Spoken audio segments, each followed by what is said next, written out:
38. Hei, kenapa kau pukul orang? Maafkan saya. Saya tidak tahu kau seorang wanita. Saya juga tidak tahu hari ini datang untuk melakukan hal yang begitu membosankan. Salah faham, salah faham. Masakan mapo tofu yang dibuat oleh gadis ini pedas dan menggigit. Mengkicit dengkin manis. Adakah kau tambahan licorice harum dan kulit mandarin? Kalau semudah itu saya tidak akan berani datang untuk ujian. Cetek, oh gadis ini memang cukup berani. Cukup percaya diri berkepribadian. Saya memutuskan untuk mengundang gadis ini menjadi koki utama di pavilion Bao-Bao. Bisakah kau membuat keputusan? Kami baru saja diusir oleh nenek tua itu. Haha, gaya bahasa gadis ini sama pedasnya dengan masakannya. Saya tahu saya tidak salah pilih orang. Tapi saya tidak ingin salah pilih bos. Persyaratan saya sangat tinggi. Saya pasti bisa memenuhi persyaratan gadis ini. Boleh tahu siapa nama Xiao Xiao Liang? Nona Liang memang agak sejuk di sini. Mari kita bicarakan nanti setelah pulang. HMPH benar-benar tidak masuk akal. Silakan masuk, hehehe. Ibu-ibu kedua saya sudah kembali. Hahaha, mari izinkan saya memperkenalkan. Ini adalah Nona Xiao Xiao Liang. Hehe. Ini ibu saya, ini ibu kedua saya, panggil saja dia ibu pertama. Ibu kedua, ibu besar Dai. Ibu kedua Hehe, duduk saja di mana saja, duduk saja, haha. Dongguan, tak disangka kau begitu tidak berbakti. Ibu saya selalu berbakti kepada Anda. Kenapa kau berkata seperti itu? Kau tahu saya tidak suka menyebut-nyebut soal pesta 1000 tangan. Kenapa kau suruh Suyu membuat mapo tofu? Mengundang koki pedas apa? Apakah ini bukan kehendak berbedian? Ayo. Kakak tentang Dongguan ini. Selalu penurut kok. Yang terbaik sekarang, apapun masalahnya kita bicarakan dengan jelas. Supaya Dongguan nanti tidak bertindak sembarangan. Ah, ibu. Bagaimana mungkin saya tidak berbakti kepada Anda? Saya melakukan ini bukan untuk diri saya sendiri. Sebenarnya saya melakukannya demi ayah saya. Oh, jadi kau masih menggunakan ayahmu untuk menekan saya ya? Bukan. Ayah kamu sudah tiada, yang paling tua di sini adalah aku. Kalau kamu tidak mendengar kata aku akan hukum kamu. Ya. Kamu mesti fokus dalam penjagaan restoran 8 harta. Tentu. Jangan sebut lagi tentang jamuan 1000 tangan. Mak cuma seorang perempuan biasa. Bagaimana boleh banding dengan ayah kamu? Ah, Ma. Cik Liang, kamu nak pergi ke? Bukan nak pergi. Tapi ada beberapa perkara yang saya nak cakap. Duduk dulu, duduk. Dari cara cakap Puan Dai. Macam orang persilatan wanita yang berani. Kamu ada sedikit pandangan. Saya dengar semua pekerja panggil dia bos. Betul ke? Ya, saya serahkan pada dia untuk urus. Sudah berapa lama? 5 tahun lah. Mengikut adat persilatan. Dai Dongguan adalah ketua. Kamu sudah besar. Semua urusan besar kecil patut diurus oleh Dai Dongguan. Kamu langsung tak ada hak untuk campur tangan. Kamu berani mengajar aku. Langsung tak tahu adab. Takut kami tak ajak kamu ke? Saya langsung tak peduli dengan kerja kamu. Tapi saya ni peliklah. Kalau tak suka saya mesti cakap. Kamu biarkan dia jadi ketua, tapi tak bagi dia buat keputusan. Ini apa logiknya? Hahaha, kedai saya dah banyak jumpa. Tapi belum jumpa yang seberani kamu. Dongguan Cakap sikitlah. Ya. Lihatlah kakak besar sampai menggigil. Sungguh tak patut. Baiklah untuk sementara. Anggap saya sebagai orang luar. Saya juga boleh lihat dengan lebih jelas. Apa yang salah jangan merah. Jangan berbala. Apa yang Cik Liang cakap tadi? Dengar dulu kemudian fikirkan. Fikirkan baik-baik. Rasanya macam ada benarnya juga. Budak nakal kau ni, lepas ni aku tak nak peduli kau lagi. Hei wahai Ma. Kakak dah cakap jangan marah wahai Ma. Kakak merah ke? Hei kakak. Kau betul-betul nak biar perempuan jahat tu tinggal ke? Ahahahaha. Ada karakter, apa karakter? Alah, macam aku dululah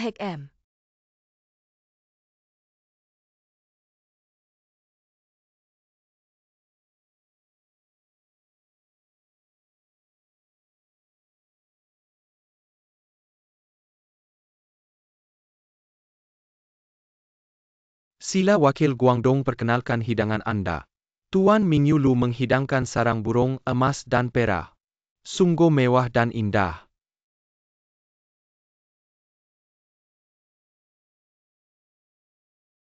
Tuan, saya Jiushan dari Baiuju. Hidangan ini adalah timun laut fulu. Menggunakan timun laut Lio yang terbaik. Sungguh membawa maksud yang baik. Hahaha. Tuan, hidangan ini adalah sayap naga dan Phoenix tambah arak dari Zhejian Lu. Lebih hebat lagi saya Himing dari Kixing Lou. Menghidangkan abalon yang tiada tandingannya. Nombor bertuah hehehe. Ada seorang lagi. Yang terakhir tu mesti Dai Dongguan dari Babao Lou. Tuan saya rasa dia tak berani datang. Hahaha kemahiran cetek macam mana berani tunjuk. Betul lah hahaha. Rakyat jelata Dai Dongguan mengucapkan salam kepada Tuan Gubernur. Dai Dongguan. Saya dengar Baba Lu pandai masak hidangan istimewa. Tak ada apa yang istimewa. Yang penting ialah pelanggan makan dengan puas. Hidangan kami yang dipilih ialah tahu mapo. Hek hahaha.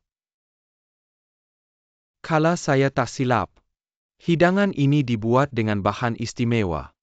Baba Lu menghidangkan tahu mapo yang asli. Jamuan Qiancho ialah jamuan diraja.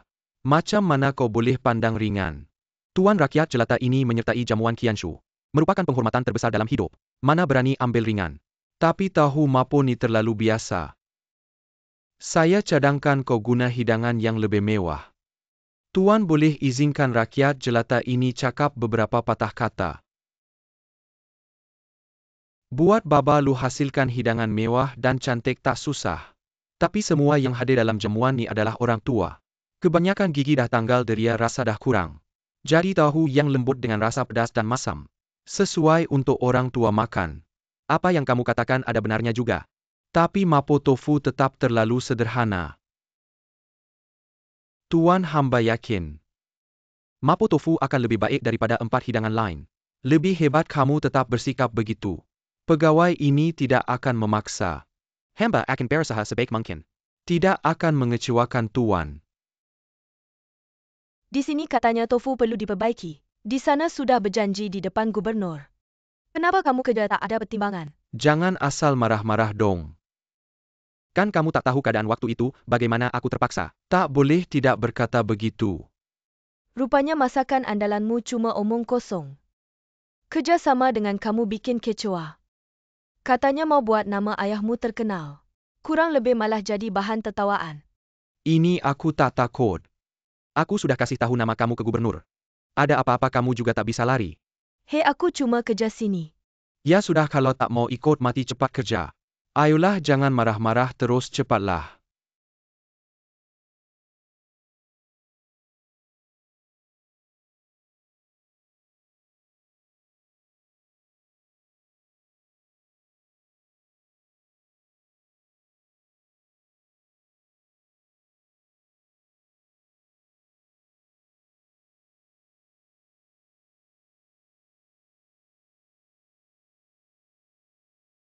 Gimana pedasnya minta ampun.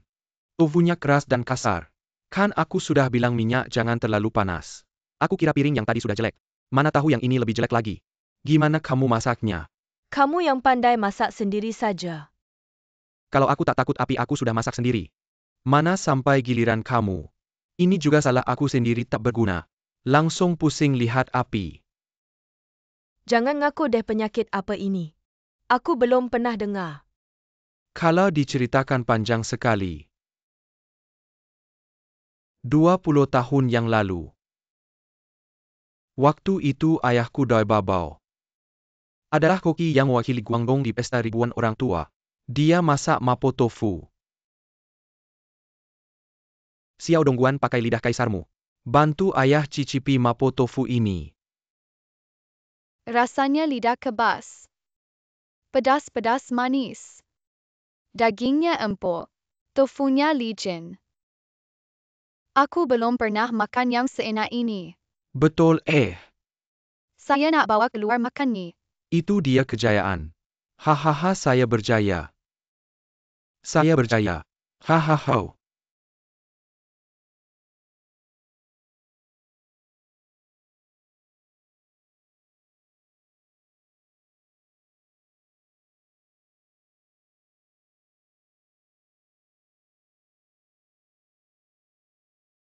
Ayah kenapa? Cepat cakap. Tolong ada sesiapa ke? Ayah macam mana? Ayah cepat jawab saya. Lepas tu ada orang selamatkan kami berdua. Tapi ayah saya tak dapat diselamatkan. Sejak itu saya takut api.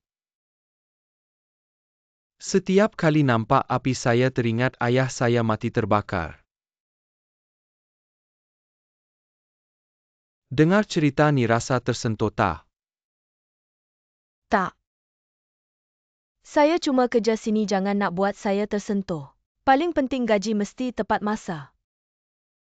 Hidup ni ada lahir ada mati.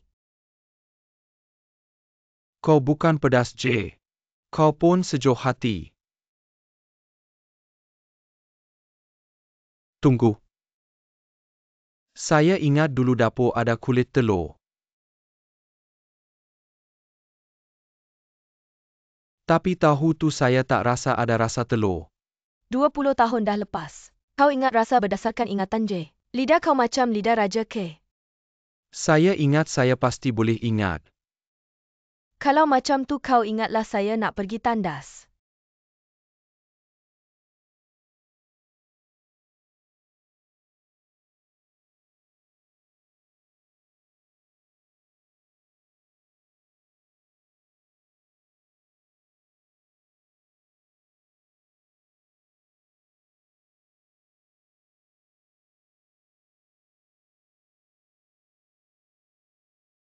Malam-malam ada ayam berkokok. Wei dah siang. Saya tidur sini semalaman sio-sio ni. Tahu saya tidur sini tak bangunkan saya. Benar-benar sio-sio pagi-pagi pergi mana? Ai geram betul. Lapar ni.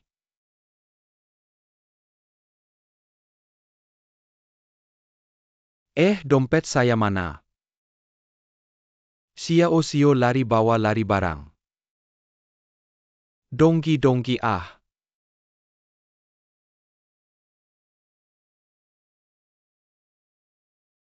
Dompet saya ada wang 1000 tel. Mesti cari liang sio-sio tu, saya nak cari pencuri perempuan tu. Mesti ajar dia baik-baik. Semua orang cari bahagian sana tahu.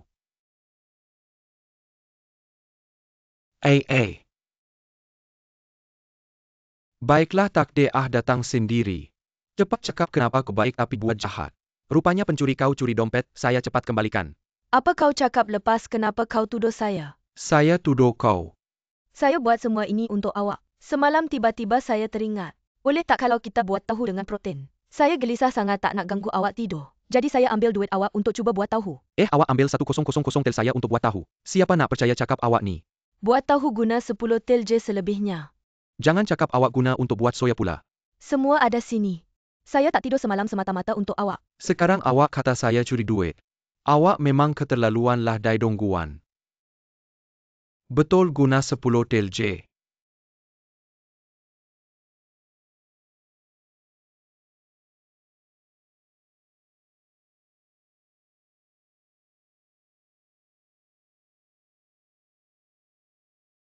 Sungguh lembut.